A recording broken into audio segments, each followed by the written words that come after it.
today it's very exciting. At least I hope it's exciting. I hope it's not an empty box. So we are unwrapping our freshly restored carburetors from 356 Carburetor Rescue. They provide some lovely mounting instructions, which I actually am going to read. Gaskets, little doohickeys for the fuel attachment.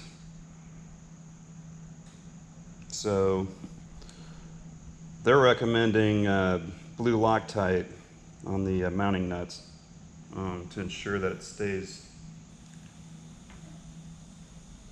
tight. I don't think I have any, but I do have red, so red it will be. So let's see what we have. Ooh. Packed very nicely. Yeah. Look at that. That is a wonderful thing. Check it out.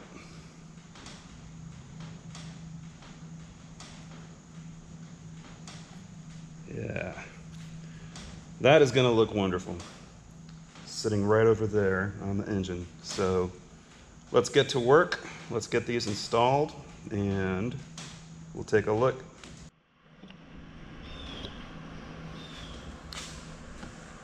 Okay, one carburetor is installed. I just wanted to take a minute to talk about kind of assessing what the prior craftsperson did. Whoever worked on the engine before you over the last 50 or 60 years. You kind of don't ever know what you're going to find. In this case, what's supposed to be holding down the carburetors are these. 12 millimeter across the flat. As you can see, that's correct. However, this person decided to add one 13 millimeter nut because, you know, why would you want them to match? That would just be boring. And so they decided to liven it up a little bit. They're also supposed to have these wavy washers. I thought there was two. So that's somewhat what kind of locks the nuts in place. That plus the blue Loctite, which I did have some of. It just is in a red tube for some reason. What you're not supposed to do is use these. Now, there's a good reason for that. To compress these, it takes a certain amount of torque. And what you don't want to do on these carbs is over torque them, because they are made of pot metal. They will warp. So let's step over here and I'll show you what's up. So the way you want to approach this is almost similar to the way you attach the pressure plate. You want to kind of sneak up on the final torque, and you want to alternate. You know, in the case of the pressure plate, you want to alternate which one, you know, kind of do a star deal so it evenly torques. And like I said, you sneak up on the final torque. I did the same thing over here. I just got them basically finger tight. And then essentially you just want to get it snug. They say 15 foot-pounds, that's not much. So essentially I just got this one out and I just kind of went around and around and around, sneaking up on the final torque, and so far so good. So next we attach the fuel line, and to do so you're going to use these banjo bolts, and these are the old washers. You need one on each side of the fuel line. 356 Carb Rescue was nice enough to provide new ones, so use new ones. The last thing you want is fuel dripping from your banjo bolts all over your wonderfully clean engine. All right, one done, one to go. Oh, something else just to make the day more interesting. I'm missing one of the nuts, which is strange because I was so diligent in packaging everything up. So, you know, you don't know what goes on when you leave the shop. One of the nuts got bored and decided to leave. So, unfortunately, that's going to kind of put an end to my day early because I'm going to have to go out and try to find some 12mm across the flat nuts. All right, that's next. So the good news is I found the wayward 12mm across the flat nut. It was over by the toolbox. It made it that far. It's not even in the direction of the door. You know, they're nuts. They're not that smart. So that's good. Of course, bad is the only other one I have is a 14. And I only have one more wavy washer left. So that's where we're at. I need to go shopping. As you can see, the carburetor I showed earlier is complete, including the banjo bolt. And again, do not over tighten this thing. It's a 17mm wrench. I mean, get it snug, and when fuel starts pumping, check for leaks, snug it up more if you need to, but again, this is not where you want to go nuts. All right, time to go wavy washer shopping. I'll be back. Alrighty, my hunt for wavy washers was unsuccessful, so I moved on to the muffler install.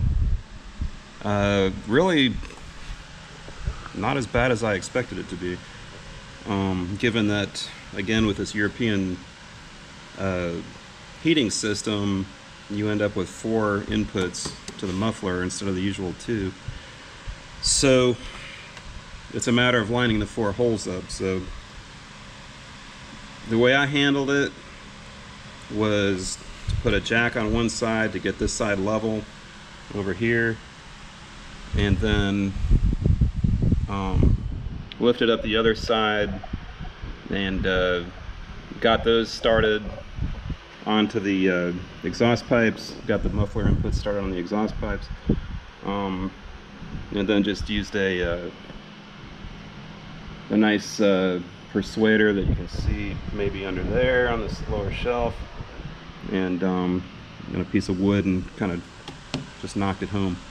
So no need for profanity with this one. One thing to note, which I didn't until it was a little too late. So these straps hold the muffler onto the brackets right here, and this strap has to be on the inside of this bracket because it bends that way. This strap, the total opposite, needs to be on the outside because, again, it bends that way. I started it out with this strap on the inside just like this one, so that was easily rectified. 13mm bolt holds these straps together. All you got to do, back out the bolt, expand the strap, and move it. So it is firmly on. I still have to do these 2 clamps. Now here's something else to make note of. You do not want to put the muffler on with these clamps not on, because if you do, then you get the thrill of removing and reinstalling the muffler all over again, because I do not think you can expand these clamps enough to get them out from around these pipes. You'd have to pull the muffler again and slide them on. I don't think you want to do that, because while this wasn't a terrible job, I don't think it's fun enough to do twice. So there we go, getting there. Still got to find my wavy washers for this side, get that carburetor done. As you can see, the oil filler has been installed with the breather tube. What else? The rear piece of metal is installed with the rubber on it, so we are extremely close to being done. Good. We'll go find wavy washers somewhere, somehow, finish that up, and then that'll be the end of this episode. And next time, this will be sliding underneath that. One thing I'll show you better next time. So I've been using these quick jacks, they're called. They're from a company called unpacked, which was my 4-post lift when I had one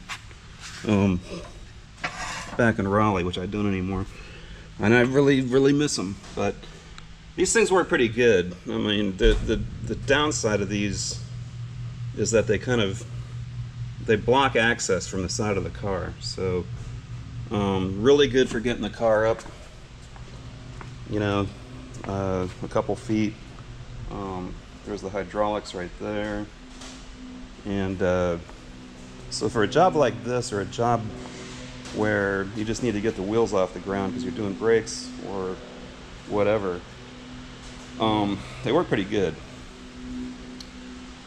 I mean, you know, you can always jack it up and put jack stands under it, but